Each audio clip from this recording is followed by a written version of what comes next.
인생에서 중요한 두 가지. 인생을 살아가면서 두 가지를 기억하라. 첫째는 삶의 의미를 찾아라. 둘째는 삶의 재미를 찾아라. 인생이라는 여정에서 우리는 종종 방향을 잃곤 합니다. 어디로 가야 할지, 무엇을 위해 살아야 할지 막연해질 때가 있습니다. 그럴 때 기억해야 할 두 가지 나침반이 있습니다. 바로 삶의 의미와 삶의 재미입니다. 이 둘은 마치 새의 두 날개와 같아서 하나만으로는 높이 날아오를 수 없습니다. 의미만 추구하다 보면 삶이 무겁고 고단해지고 재미만 쫓다 보면 공허함이 찾아옵니다. 균형 잡힌 삶을 위해 이 두 가지를 함께 붙잡으시기 바랍니다. 삶의 의미를 찾는다는 것은 여러분의 존재 이유를 발견하는 여정입니다. 왜 이 세상에 태어났는지, 무엇을 위해 오늘을 사는지 질문해 보시기 바랍니다.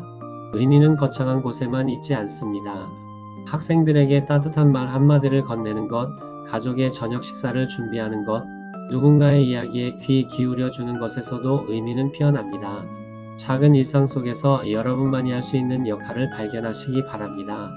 그 역할을 충실히 감당할 때 여러분의 삶에는 깊이와 무게가 생겨납니다.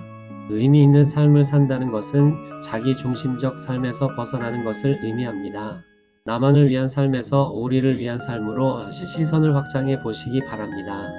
교실에서 만나는 학생들, 교회에서 만나는 성도들, 가정에서 만나는 가족들이 모두 여러분, 삶의 의미를 구성하는 소중한 존재들입니다. 그들의 성장과 행복을 위해 무언가를 할 수 있다는 것, 그 자체가 여러분 삶의 의미입니다. 다른 사람의 삶에 긍정적인 영향을 미칠 때 여러분의 존재는 빛을 발합니다. 이것이 바로 의미 있는 삶의 핵심입니다. 그러나 의미만으로는 부족합니다. 삶에는 재미도 필요합니다. 재미는 가벼움이 아니라 활력입니다.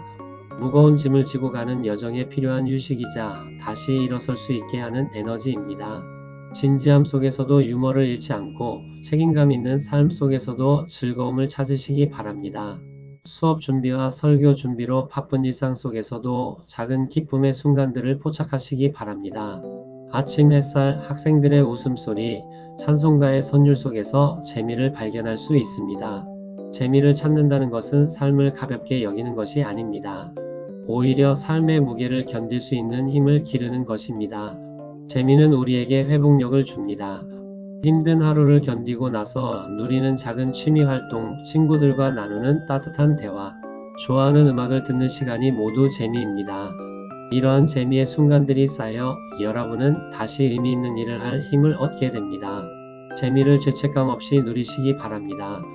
그것은 더 나은 교사, 더 나은 목회자가 되기 위한 필수 요소입니다. 의미와 재미는 서로를 완성시킵니다. 의미는 재미의 깊이를 더하고 재미는 의미의 생기를 불어넣습니다. 의미 있는 일을 하면서도 그 과정에서 기쁨을 찾을 수 있다면 그것이 가장 이상적인 삶의 모습입니다. 학생들을 가르치는 일 자체가 의미 있으면서도 재미있을 수 있습니다. 말씀을 전하는 일도 마찬가지입니다. 부담스러운 의무가 아니라 기쁨으로 감당할 수 있는 특권으로 여기시기 바랍니다. 그럴 때 여러분의 삶은 풍요로워집니다. 균형을 잃지 마시기 바랍니다. 의미만 추구하다가 번아웃에 빠지는 분들이 많습니다. 특히 교사와 목회자는 헌신과 희생을 강조하는 직업이기에 더욱 그렇습니다. 그러나 기억하시기 바랍니다.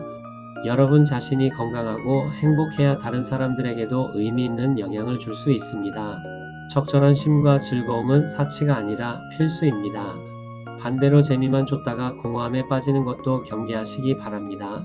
일시적인 즐거움이 아니라 깊은 만족을 주는 삶을 살아가시기 바랍니다. 삶의 의미를 찾는 것은 평생의 과제입니다. 한 번에 완성되는 것이 아니라 날마다 새롭게 발견하고 확인하는 것입니다. 때로는 의미가 선명하게 보이다가도 어느 순간 흐릿해질 수 있습니다. 그럴 때 낙심하지 마시기 바랍니다. 잠시 멈춰 서서 여러분이 걸어온 길을 돌아보시기 바랍니다. 여러분이 만난 사람들, 나눈 말들, 함께한 순간들 속에서 의미의 흔적을 발견하게 될 것입니다. 그리고 다시 앞으로 나아갈 용기를 얻으시기 바랍니다. 재미도 마찬가지로 끊임없이 찾아야 합니다. 나이가 들수록 책임이 무거워질수록 재미를 잃기 쉽습니다. 그러나 의식적으로 재미를 추구하시기 바랍니다. 새로운 취미를 시작해보거나 오래된 친구들을 만나거나 가족과 함께 웃을 수 있는 시간을 만드시기 바랍니다. 작은 일상에서 기쁨의 요소를 발견하려고 노력하시기 바랍니다. 재미는 저절로 찾아오지 않습니다. 여러분이 능동적으로 만들어가는 것입니다. 그렇게 만들어진 재미는 여러분의 삶에 활력을 불어넣을 것입니다. 결국 의미와 재미가 조화를 이룬 삶이 진정으로 풍요로운 삶입니다. 무거운 책임감만으로도, 가벼운 즐거움만으로도 충분하지 않습니다. 두 가지가 어우러질 때 비로소 여러분은 지속 가능한 행복을 경험하게 됩니다. 교실에서, 강단에서, 가정에서 이 균형을 잡으시기 바랍니다. 의미 있는 일을 즐겁게 하고 즐거운 일에서 의미를 찾으시기 바랍니다. 그런 삶을 살아갈 때 여러분은 주변 사람들에게도 좋은 영향을 미치게 될 것입니다. 의미와 재미, 이 두 가지를 기억하며 오늘도 한 걸음씩 나아가시기 바랍니다.